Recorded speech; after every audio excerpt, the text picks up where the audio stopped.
So, hello fellow coin collectors, how you going today? This is Glenn, and I'm back with some US for 1 cent coins, or 1 pennies, whatever they call them in the United States. 1 cent, 1 penny, doesn't matter.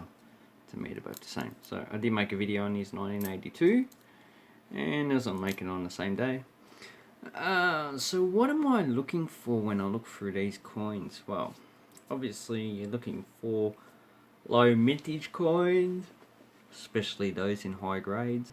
So I have 2 lots here, or 3 lots actually. So these ones are actually the zinc coins. So these ones are the wheat cent, and these ones are the Lincoln Memorial cents. And what I want to look for is mainly in these 2 categories. So this one I'll have to do another video on. So what I'm essentially looking for is, from what I've actually seen, is 2 main types of varieties. Those are the double die, so those that have been struck twice, or there is another type of variety error, and it's with the AM in the United States. So if we get a close up, you can see that AM, so can you see that AM? So here's my pen. So the AM has a gap in it. So you want those to be joined, and that occurs on, so it's called the close. So 1992, 1998, 1999. So on the zinc coin. So what we're looking for is these ones here. So let's have a look for. I'll do the zinc coin first. This one's in pretty poor condition, Denver. So it's going to be hard to determine anything like that. And double dies, actually you can, well, that's really bad. Need to clean that up before I actually assess it anymore. Double dies occur on any year. So you check any year and you can actually find it, but there's been a whole lot of years since 1964, 69. Oh, lots of years that you can find double dies. So in, what coin company was it? PCGS, they have a list, maybe I'll put a link down below, of the top 100 modern era coins that you can collect from circulation in the United States. And it's a 1995, yes, it is in it. And so this is the obverse. You want a double struck on this coin, the obverse. This one doesn't look like it, but you need to get a close magnification on it. And no, this one looks like just the normal coin, and you can usually tell if it's double struck by you. And also that PCGS actually has close-ups of the actual coin. And the best place to actually tell it's double struck is in the lettering in Gold We Trust and Liberty. So if you have a look at that, it doesn't look like it is double struck, so which is a pity for me. And then you check the other side just to make sure it's not double struck, because they could also be double struck on this side, but that doesn't look like the case. Obviously the zinc is coming through. Okay, the next coin, 1998. Any double struck here? No. Oops, dropped it. And as you can see, the actual zinc is coming through because of just a very thin veneer of copper. And on this coin, what you want is the AM. So these 2 letterings here, obviously they're separated, but you want them joined. So that is one error that you need to find. And well, this one is a wide variety. So struck out again, which is a pity. Okay, let's have a look at the next coin. This is a 1984. So do we have anything from 1984? Double die obverse. So that the obverse is the Lincoln coin. As you can see, that's pretty poor. The actual zinc is oxidizing, and the copper is actually coming off. So is there anything that might be a double? Not too sure. So let me move around so I can get better light.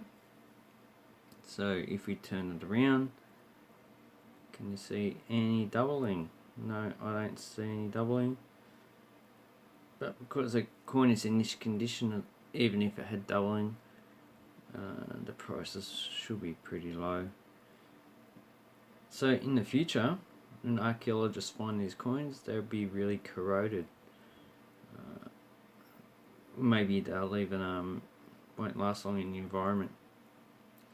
So yeah, up the top we have the same problem we had in 1982 with the actual mint. So I have to look more into that. Okay, 2011. So I don't have any information on errors on these coins in the 2000s. You can only just look. These are all pretty high minted, so this is a D mint mark. As you can see, this must be a regular thing up the top. Maybe they should improve the quality of their coins. They're pretty good quality anyway. And I actually like this coin, Shield. I think this is one of the better US coins. The Memorial one I'm not too keen on. The wheat penny I think is quite a poor design. So that's quite a good design. Nothing on that. 2010. No. Any doubling? No, I don't see any doubling. Oh, this is sad. Wish I had some doubling on it. Damn. As I'm in Australia, I can actually just go to the bank and get some coins. US coins. Whereas there seems to be more variety in US coins than Australia. 1983, oh, you want double die reverse, so the linking is doubled.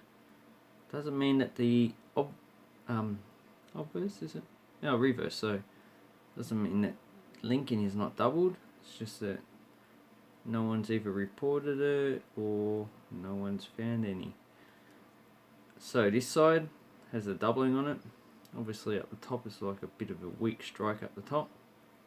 Could have been something on the actual coin. But this one doesn't seem to have any doubling. And I'm also referencing that side as well. Oh, on the one on PCGS, they also have the weak strike up the top here, so maybe it's a normal feature with the coin. Any doubling? I need to get a bit of magnification because it seems that the doubling on that's pretty weak. So no, I don't see any, which is a pity.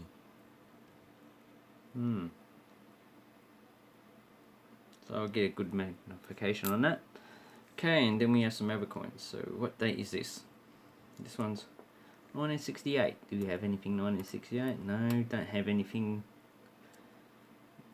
on the website, but it doesn't mean you can't find anything. So this seems to be a lot thicker mintage, so the actual die has been engraved a lot thicker than modern coins, and I presume these dies actually wouldn't have lasted as long. And about this side, there's also a lot more other errors that you can get, but you can get that information on is it not Coin Couch? She's an Australian. Couch Collectibles. He has a good repertoire of error coins you can find in the United States. And I suggest if you're into US coins, you actually watch him. He has lots of information. 1977. So these are all copper pennies now. Oh, So these coins come in either copper and zinc, which will make it a brass coin, or is that no, or a copper and tin, which will make it a bronze coin. Well, that's how it works in metallurgy. And you can also get re-engraved dies, but I don't know how to actually distinguish them. The older coins, the design seems to have been engraved a lot better. So 1968. This one, no, you want a 1969 S, which usually is in circulated sets. So this one seems to be a well-worn coin. So I heard in the United States that a lot of places don't accept 1 cent coins because their value is just so low that it's just not worth keeping. 1972, you want a double die obverse. So this side, as you can see, the copper is actually oxidizing. That's why you get the lumps there. You can't really scratch it off, it's part of the actual coin. So I would just leave it there. And this is an S. Well, S's were issued for circulation earlier on. But what is the 376 million, so in this condition really it's not worth much, above 1 cent. What you need is uncirculated coins, or errors as I'm looking for here. So nope, nothing there. And this is what you need to do, people. You just need to actually examine them one by one. It's very time consuming, but if you're going to make a YouTube video on it, why not? And no double dies there. Doesn't look like I'm going to find any double dies.